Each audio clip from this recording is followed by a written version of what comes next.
Hi friends, welcome back to JV lifestyle. இன்றைக்கி நம்ம பார்க்க போகிறது தட்டு வடை.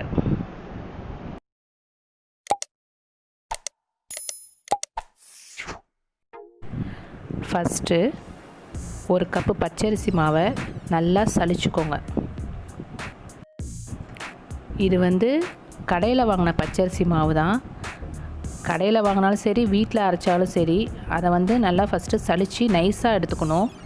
அதை சிம்மில் வச்சு இது மாதிரி வறுத்துக்கோங்க. வறுக்கிற பதம் எப்படி வரணுன்னா, நல்லா ஒரு ஸ்மெல் வரும். அதை அது வரைக்கும் வறுக்கணும். அப்புறம் இந்த மாதிரி கம்பி மாதிரி ஒரு கோடு வரணும், கோலம் போடுற மாதிரி. இதுதான் கரெக்டான பதம். ஒரு கப்பு அரிசி மாவுனா ஒரு கரண்டி, பெரிய கரண்டியாக இருந்தால் ஒரு கரண்டி உளுந்து, இல்லைன்னா 1.25 கரண்டி உளுந்து.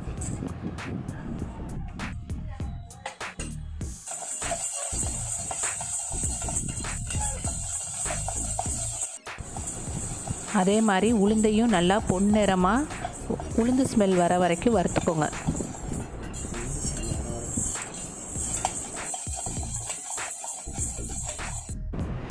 தட்டடைக்கு தேவையான பொருட்கள் என்னென்னு பார்ப்போம்.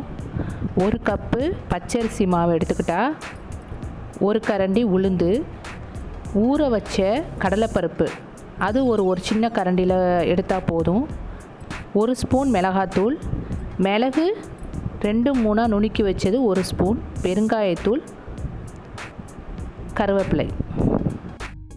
இப்போ வறுத்து வச்சுருக்க அரிசி மாவை எடுத்துக்கோங்க. உளுந்து வறுத்தோம் இல்லையா, அதையும் நைஸாக அரைச்சி எடுத்துட்டோம். அதையும் அரிசி மாவோடு கலக்கிறோம். ரெண்டுத்தையும் நல்லா கலந்து விட்டுக்கோங்க. ஏன்னா அரிசி மாவும் உளுந்தும் ஈக்குவலாக கலந்தால் தான் மாவு கரெக்டாக வரும். இதில் மிளகுத்தூளை சேர்த்துக்கலாம். அடுத்து கடலைப்பருப்பு ஊற வச்சிடணும். இதை ரெடி பண்ணும் போதே ஒரு அரை மணி நேரத்துக்கு முன்னாடி கடலைப்பருப்பை ஊற வச்சுக்கோங்க. அடுத்து மிளகாத்தூள்,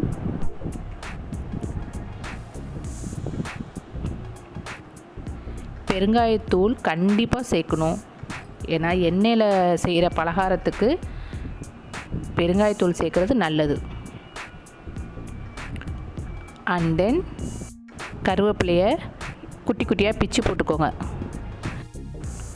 அதோட தேவையான அளவு கொஞ்சம் உப்பு சேர்த்துக்கோங்க. லாஸ்ட்டாக வெண்ணெய் சேர்த்துக்கோங்க. ஃபுல் அண்ட் ஃபுல் வெண்ணெயில் தான் தட்டடை செய்யணும். நல்லா கலந்து விட்டுக்கோங்க வெண்ணெயை.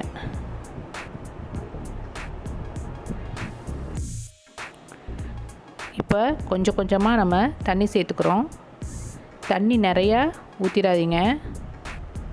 கொஞ்சம் கொஞ்சமாக கொழுக்கட்டை பிடிக்கிற பதம் பார்த்து ஊற்றணும். இப்படி பிடிச்சா இப்படி கொழுக்கட்டை மாதிரி வரணும். இது மாதிரி பிசைஞ்சு வச்சுக்கோங்க. இந்த மாவு காயாமல் இருக்க மேலே கொஞ்சம் வெண்ணெயை நல்லா தடவி வச்சுருங்க. அடுத்து இது மாதிரி ஒரு பிளாஸ்டிக் கவர் எடுத்துக்கோங்க. இந்த மாதிரி கவர் கிடைக்கலனா பால் பாக்கெட் கவர் இருக்குது. அதை நல்லா உள்பக்கம் கழுவி எடுத்துகிட்டு அதை கூட யூஸ் பண்ணலாம். நான் இந்த கவரை வச்சு யூஸ் பண்ணுறேன். உருண்டை கொஞ்சம் பெரிய உருண்டையாகவே எடுத்துக்கோங்க. பிளேட்டு எப்படி இருக்கணும்னா, பேஸ் ஈவனாக இருக்கணும். அப்போ தான் இது மாதிரி நம்ம ப்ரெஸ் கொடுக்கும்போது ஒரே ஈவனாக தட்டடை வரும்.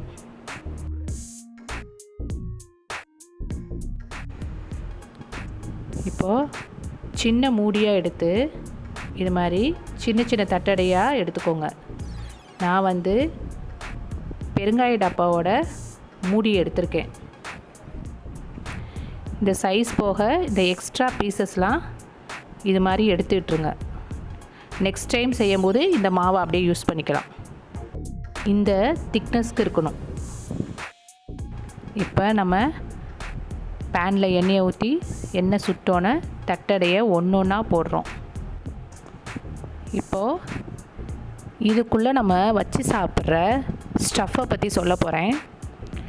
இதுக்கு வந்து நம்ம கேரட், பீட்ரூட், புதினா சட்னி, மிளகாய் சட்னி இதெல்லாம் சேர்த்து சாப்பிட்லாம். அது எப்படிங்கிறத சொல்கிறேன். கேரட்டை வந்து நல்லா நம்ம எப்பயும் போல் சீவி வச்சுக்கோங்க. அதே மாதிரி பீட்ரூட்டையும் சீவி வச்சுக்கோங்க. புதினா சட்னி நம்ம புதினா, தேங்காய், பச்சை மிளகா, பூண்டு போட்டு அரைச்சி வச்சுக்கோங்க. மிளகாய் சட்னி நம்ம ஆஸ் யூஷுவல் எப்பயும் அரைக்கிற மெத்தடு தான். இப்போ தட்டடை நல்லா வெந்துருச்சு. சிம்மில் வச்சே தான் வேக வச்சுருக்கேன். இந்த ப்ரௌன் கலரில் வரும்போது எடுத்துருங்க. இப்போது இதை எப்படி சாப்பிடணுங்கிறத சொல்கிறேன். ஒரு ஸ்பூன் கேரட், அதுக்கு மேலேயே பீட்ரூட், அப்புறம் தக்காளி சட்னி, புதினா சட்னி இதெல்லாம் வச்சுட்டு அதுக்கு மேலே ஒரு தட்டடையை வச்சுருங்க. இப்போ எடுத்து சாப்பிட்டு பாருங்கள், செம்ம டேஸ்ட்டாக இருக்கும். தேங்க்யூ.